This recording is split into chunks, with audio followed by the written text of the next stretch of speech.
ಆಗಿದೆ ಸರ್. ಈಗ ಬೆಳಗಾವಿಯಲ್ಲಿ ಒಂದು ಪ್ರಕರಣ ಬೆಳಕಿಗೆ ಬಂದಿದೆ ಸರ್. ತಾಯಿ ಮಗಳನ್ನ ಅಮಾನುಷವಾಗಿ ಹಲ್ಲೆ ಮಾಡಿದ್ದಾರೆ, ವೇಶ್ಯಾವಾಟಿಕೆ ಮಾಡ್ತಾ ಇದ್ರು ಅನ್ನೋ ಆರೋಪ. ತಮ್ಮ ಮಾಹಿತಿ ಬಂತು? ಇಲ್ಲ, ನನಗೆ ನಿನ್ನೆ ನಾನು ರಾತ್ರಿ ಲೇಟಾಗಿ ಬಂದೆ ಬಾಂಬೆಯಿಂದ. ಮುಂಬೈ ಮಹಾರಾಷ್ಟ್ರ ಎಲೆಕ್ಷನ್ಸಿಗೆ ಹೋಗಿದ್ದೆ, ಲೇಟಾಗಿ ಬಂದೆ. ಸೊ ನನಗೆ ಮಾಹಿತಿ ಇಲ್ಲ. ಬೆಳಿಗ್ಗೆ ಬ್ರೀಫಿಂಗು ತಗೊಳಕ್ಕಾಗಲಿಲ್ಲ. ಅದರಿಂದ ತಿಳ್ಕೊಳ್ತೀನಿ ಆಮೇಲೆ 11 ಗಂಟೆ ನಂತರ maybe I will react to that. Belagavi ಜಿಲ್ಲೆಯಲ್ಲಿ ಪದೇ ಪದೇ ಆಗ್ತಾ ಇದೆ ಸರ್. ಇಲ್ಲ, ವಿಚಾರ ಮಾಡ್ತೀನಿ ನಾನು. ವಿಚಾರ ಮಾಡಿ I will come back to you.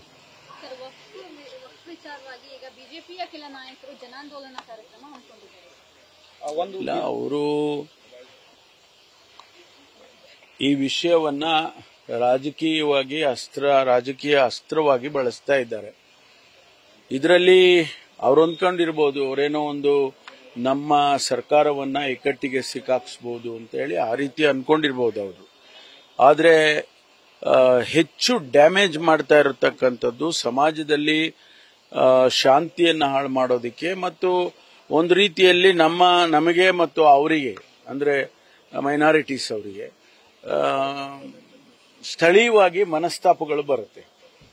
ಆ ರೀತಿ ಬರೋದಕ್ಕೆ ನಾವು ಕಾರಣೀಭೂತರಾಗಬಾರ್ದು.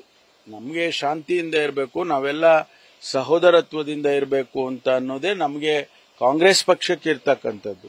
ಭಾರತೀಯ ಜನತಾ ಪಾರ್ಟಿಯವರು ಡಿವೈಡ್ ಅಂಡ್ ರೂಲ್ ಮಾಡೋದಕ್ಕೆ ಹೋದ್ರೆ ಅದು ಅಷ್ಟೊಂದು ಸಮಂಜಸವಾಗಿ ಕಾಣಿಸೋದಿಲ್ಲ ಅಂತ ನನಗನ್ಸುತ್ತೆ. ಅವರು ಪ್ರತಿಭಟನೆಗಳು ಮಾಡಿದ್ರು, ಆಮೇಲೆ ಸರ್ಕಾರಕ್ಕೆ ತಿಳಿಸಿದ್ರು. ಇದೆಲ್ಲ ಗೊತ್ತು, ಅದೆಲ್ಲ ಓಕೆ, ನಮಗೆ ಅದೇನು ತೊಂದರೆ ಇಲ್ಲ. ಆದ್ರೆ ಸಮಾಜದ ಸ್ವಾಸ್ಥ್ಯವನ್ನು ಹಾಳು ಮಾಡತಕ್ಕಂಥದ್ದು ಒಳ್ಳೆಯ ಬೆಳವಣಿಗೆ ಅಂತೂ on A long run it is not good. Belagavi ಅಧಿವೇಶನದಲ್ಲಿ ದೊಡ್ಡ ಮಟ್ಟದ ಹೋರಾಟನ ರೂಪಿಸ್ತೇವೆ ಅಂತ ಹೇಳ್ತಾರೆ. ಇಲ್ಲ, ಅದಕ್ಕೆ ನಾವು ಸಮಂಜಸವಾದ ಉತ್ತರ ಕೊಡ್ತೀವಿ. ಅವರೇನು ಹೋರಾಟ ಮಾಡ್ತಾರೆ ಬೆಳಗಾವಿ ಅಧಿವೇಶನದಲ್ಲಿ, ಅದಕ್ಕೆ ಸಮಂಜಸವಾದ ಉತ್ತರವನ್ನ ಸರ್ಕಾರ ಕೊಡುತ್ತೆ. ಅದಕ್ಕೇನು ತೊಂದರೆ ಇಲ್ಲ. ಸರ್, ಬಿಜೆಪಿಯಲ್ಲಿ 2 ಟೀಮ್ಗಳಾಗ್ಬಿಟ್ಟಿದೆ ಸರ್. ಯತ್ನಾಳ್ ಅವ್ರದೊಂದು ಟೀಮು, ವಿಜೇಂದ್ರ ಅವರ ಟೀಮು. ಅಂದ್ರೆ ಅವ್ರದಲ್ಲಿ ಸಮನ್ವಯತೆ ಇಲ್ಲ ಅಂತ ಸರ್. ಇಲ್ಲ, ಅವರು ಅದನ್ನು ಸರಿ ಮಾಡಿಕೊಳ್ಳಿ ಮೊದಲು. ನಮಗೆ ಬುದ್ಧಿ ಹೇಳೋ ಬದಲು ಅವರು ಸ್ವಲ್ಪ ಸರಿ ಮಾಡಿಕೊಂಡ್ರೆ ಆ ಪಕ್ಷಕ್ಕೂ ಒಳ್ಳೇದು, ನಮಗೆ ಪೊಲಿಟಿಕ್ಸ್ಗೆ ಒಳ್ಳೇದು. ಸರ್, ಈಗ ನೀವು 40% ಸರ್ಕಾರ ಬಿಜೆಪಿ ಸರ್ಕಾರ ಮೇಲೆ ಆರೋಪ ಮಾಡಿದ್ರಿ. ಅಂಬಿಕಾಪತಿ ಅವರು ಕೂಡ ಗುತ್ತಿಗೆ ಸಂಘದ ಅಧ್ಯಕ್ಷರು ಆರೋಪ ಮಾಡಿದ್ದಾರೆ. ಆದ್ರೆ ಇದೀಗ ಲೋಕಗೆ ಒಂದು ತನಿಖೆ, ಅಂದ್ರೆ ತನಿಖಾಧಿಕಾರಿಗಳು ವರದಿ ಸಲ್ಲಿಸಿದ್ದಾರೆ. ಇದು ಆಧಾರ ರಹಿತವಾದಂತಹ ಆರೋಪ ಅನ್ನುವಂಥದ್ದು ವರದಿ ಸಲ್ಲಿಸಿದ್ದಾರೆ. ನಿಮ್ಗೆ ಏನಾದ್ರು ಗಮನಕ್ಕೆ ಬಂದಿದೆ? ಅಲ್ಲ, ನಾನು ವರದಿ ನೋಡಿಲ್ಲ. ಆದ್ರೆ ನಾವು ಮೊದಲಿಂದಾನು ಹೇಳ್ಕೊಂಡೇ ಬಂದಿದ್ದೀವಿ. ನಾವು 40% ಸರ್ಕಾರ ಅಂತ ನಾವು ಹೇಳುವಾಗ ನಾವು ಕೆಲವು ಆಧಾರ ಇಟ್ಕೊಂಡು ಹೇಳಿದ್ದೋ. ನಾವು ಸುಮ್ಮನೆ ಏನೋ ಒಂದು ಸ್ಟೇಟ್ಮೆಂಟ್ ಮಾಡೋ ರೀತಿನಲ್ಲಿ ಹೇಳಿರ್ಲಿಲ್ಲ. ಆದ್ರೆ ಅವ್ರು ಹೇಳಿದ್ದು ಇಲ್ಲ, ಇದು 40%ಗಿನ್ನ ಹೆಚ್ಚು ಇದು ಮಾಡೋ ಸರ್ಕಾರ ಇದು ಅಂತ ನಮ್ಮ ಮೇಲೆ ಏನು ಹೇಳಿದ್ರು, ಅದೆಲ್ಲ ಸತ್ಯಕ್ಕೆ ದೂರವಾಗಿರ್ತಕ್ಕಂಥದ್ದು ಅಂತ ನಾವು ಪದೇ ಪದೇ ಹೇಳ್ಕೊಂಡೇ ಬಂದಿದ್ದು. ಈಗ ವರದಿಯಲ್ಲಿ ಆ ರೀತಿ ಬಂದಿದೆ ಅಂದ್ರೆ ಅವ್ರು ಅರ್ಥ ಮಾಡ್ಕೋಬೇಕು.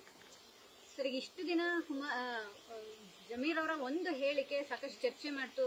ಚನ್ನಪಟ್ಟಣದಲ್ಲಿ ಒಂದಿಷ್ಟು ಬದಲಾವಣೆ ಅನ್ನುವಂತಹ ವಿಚಾರವಾಗೂ ಕೂಡ ಚರ್ಚೆ ಆಗ್ತಿದೆ. ಇಷ್ಟು ದಿನ ಅಂದ್ರೆ ಹೇಳಿಕೆ ಕೊಟ್ಟ ದಿನದಿಂದಲೂ ಸುಮ್ಮನಿದ್ದಂತಹ ಕುಮಾರಸ್ವಾಮಿ ಅವರು ನಿನ್ನೆ ಏಕಾಏಕಿ ಮಾತಾಡಿದ್ದಾರೆ.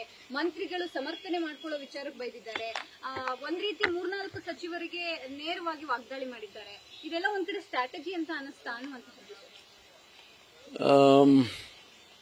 ನಾನು ಕುಮಾರಸ್ವಾಮಿ ಅವರ ಹೇಳಿಕೆಗಳಿಗೆ ನಾನು ಯಾವ ರೀತಿ ರಿಯಾಕ್ಟ್ ಮಾಡಬೇಕು ಅಂತಾನೆ ಗೊತ್ತಾಗ್ತಿಲ್ಲ ನನಗೆ. ಯಾಕೆಂದ್ರೆ ಅವರು ಒಂದೊಂದು ಸಂದರ್ಭದಲ್ಲಿ ಒಂದೊಂದು ಹೇಳಿಕೆಗಳನ್ನು ಕೊಡ್ತಾ ಇರ್ತಾರೆ.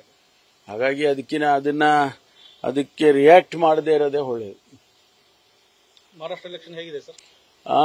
ನಮ್ಮ ಮಹಾವಿಕಾಸ್ ಅಗಾಡಿ ಏನು ನಾವು ಒಟ್ಟಿಗೆ ಬಂದಿದ್ದೇವೆ, ಕಾಂಗ್ರೆಸ್ ಪಕ್ಷ ಮತ್ತು NCP ಶರದ್ ಪವಾರ್ ಮತ್ತು ಉದ್ಧವ್ ಠಾಕ್ರೆ, ನಾವೆಲ್ಲ ಏನು ಒಟ್ಟಿಗೆ ಬಂದಿದ್ದೇವೆ, ನಾವು ಸರ್ಕಾರವನ್ನು ರಚನೆ ಮಾಡ್ತೇವೆ ಅನ್ನುವಂಥ ವಿಶ್ವಾಸ ಇದೆ. ಅಲ್ಲಿ ಮೊನ್ನೆ ಒಂದು ಸರ್ವೆ ರಿಪೋರ್ಟ್ ಕೂಡ ಬಂದಿತ್ತು. ಅಲ್ಲಿ ನಾನು ಗಮನಿಸಿದಾಗ 288 ಸೀಟ್ಗೆ 162 ಸೀಟು ಈ MVA ಮಹಾವಿಕಾಸ್ ಅಗಾಡಿ ಇವರು ಬರ್ತಾರೆ ಅಂದ್ರೆ ಸರ್ಕಾರ ಮಾಡ್ತಾರೆ ಅಂತ ಹೇಳಿ ಅಲ್ಲಿ ವರದಿ ನೋಡಿದೆ ನಾನು. ಬಟ್ ಜನ ಮಾತಾಡ್ದಿದ್ದು, ನಾನು ಜನಗಳ ಜೊತೆಯಲ್ಲಿ ಇಂಟ್ರಾಕ್ಟ್ ಮಾಡಿದ್ದು, ಮೀಡಿಯಾ ಸ್ನೇಹಿತರ ಜೊತೆ ಇಂಟ್ರಾಕ್ಟ್ ಮಾಡಿದ್ದು, ಅದನ್ನ ನೋಡಿದಾಗ ಗಮನಿಸಿದಾಗ ಜನ ಬದಲಾವಣೆಯನ್ನು ಬಯಸಿದ್ದಾರೆ. ಹಿಂದಿನ ಸರ್ಕಾರ ತುಂಬಾ ಭ್ರಷ್ಟ ಸರ್ಕಾರ ಆಗಿತ್ತು. ಲೋಕನಾಥ್ ಶಿಂದೆ ಅವರು ತುಂಬಾ ಕರಪ್ಷನ್ ನಲ್ಲಿ ಇನ್ವಾಲ್ವ್ ಆಗಿದ್ರು. ಇದನ್ನು ಬದಲಾಯಿಸಬೇಕು, ಅದಕ್ಕೆ ಬಿಜೆಪಿ ಸಹ ಕೈ ಜೋಡಿಸಿತ್ತು ಅಂತ ಹೇಳಿ ಎಲ್ಲ ಮಾತಾಡ್ಕೊಂಡಿದ್ದಾರೆ. ಅದನ್ನು ಕೇಳಿದೆ ನಾನು. ಹಾಗಾಗಿ ಈ ಬದಲಾವಣೆ ಅಲ್ಲಿ ಆಗುತ್ತೆ ಅಂತಕ್ಕನ್ನೋದು ನಮ್ಮ ವಿಶ್ವಾಸ. ನನಗೂ ಕೂಡ ಹಾಗೆ ಅನಿಸುತ್ತೆ. ಸರ್, ಇದು ಸಚಿವ ಸಂಪುಟ ಪುನರ್ರಚನೆ ಆಗುವಂತ ಹಿರಿಯ ಶಾಸಕರು ಒತ್ತಡ ಹೊರತಾ ಇದೆ ಅನ್ನುವಂಥದ್ದು ನನಗೆ ಗೊತ್ತಿಲ್ಲ. ಅದು ಮುಖ್ಯಮಂತ್ರಿಗಳಿಗೆ ಅವರ ಡೊಮೈನ್ ಅದು. ಸಚಿವ ಸಂಪುಟದ ಪುನರ್ರಚನೆ ಅಥವಾ ಬದಲಾಯಿಸೋದು ಅದೆಲ್ಲ ಮುಖ್ಯಮಂತ್ರಿಗಳಿಗೆ ಮತ್ತು ನಮ್ಮ ಹೈಕಮಾಂಡಿಗೆ ಬಿಟ್ಟಿರೋದು. ಕೋವಿಡ್ ಹಗರಣದ ವಿಚಾರವನ್ನ ಸಂಸತ್ ಅಧಿವೇಶನದಲ್ಲೂ ನಾಯಕರ ಗಮನಕ್ಕೆ ತಂದಿದ್ದೀರಿ. ಅಲ್ಲ, ಈಗಾಗಲೇ ನಮ್ಮಲ್ಲಿ ತಾವು ಹೇಳಿದಾಗೆ ಇಬ್ಬರು ಸಂಸದರಾಗಿದ್ದಾರೆ. ಅದರಲ್ಲಿ ಏನು ಇನ್ವಾಲ್ವ್ ಆಗಿದ್ದಾರೆ ಅವರು ಸಂಸದರಾಗಿದ್ದಾರೆ. ಅಲ್ಲೇ ಕೇಂದ್ರ ಸರ್ಕಾರನೂ ಕೂಡ ಒಂದಿಷ್ಟು ಹಣವನ್ನು ಕೂಡ ರಾಜ್ಯ ಸರ್ಕಾರಕ್ಕೆ ಕೊಟ್ಟಿದೆ ಕೋವಿಡ್-19 ಸಂದರ್ಭದಲ್ಲಿ. ಅದರಿಂದ ಅಲ್ಲಿ ರೈಸ್ ಮಾಡಿದ್ರೆ ರಾಷ್ಟ್ರದ ಅಂದ್ರೆ ನ್ಯಾಷನಲ್ ಲೆವೆಲ್ನಲ್ಲಿ ಗಮನ ಸೆಳೆದಂಗೆ ಆಗುತ್ತೆ. ಅದಕ್ಕೆ ಉತ್ತರ ಅವರು ಕೊಡಬೇಕಾಗ್ತದೆ ಕೇಂದ್ರ ಸರ್ಕಾರ. ಜಮೀರ್ ಅವರ ಹೇಳಿಕೆಯನ್ನ ಡಿ.ಕೆ. ಶಿವಕುಮಾರ್ ಸೇರಿದಂತೆ ಈಗ ಚುನಾವಣಾ ನಾಯಕರು ಮುಂಚೆನೆ ಅವರಿಗೆ ಒಂದು ಮಾತು ಕಡಿವಾಣ ಹಾಕಾಗ್ತಿಲ್ಲ. ರಿಸಲ್ಟ್ ಸ್ವಲ್ಪ ಇನ್ನೂ ಪ್ಲಸ್ ಆಗ್ತಿತ್ತೇನೋ. ಅದು ಅಧ್ಯಕ್ಷರು ಯಾವ ರೀತಿ ಅದನ್ನ ಯಾವ ದೃಷ್ಟಿಕೋನ ಇಟ್ಕೊಂಡು ಅವರು ಹೇಳಿದಾರೋ ಗೊತ್ತಿಲ್ಲ ನನಗೆ.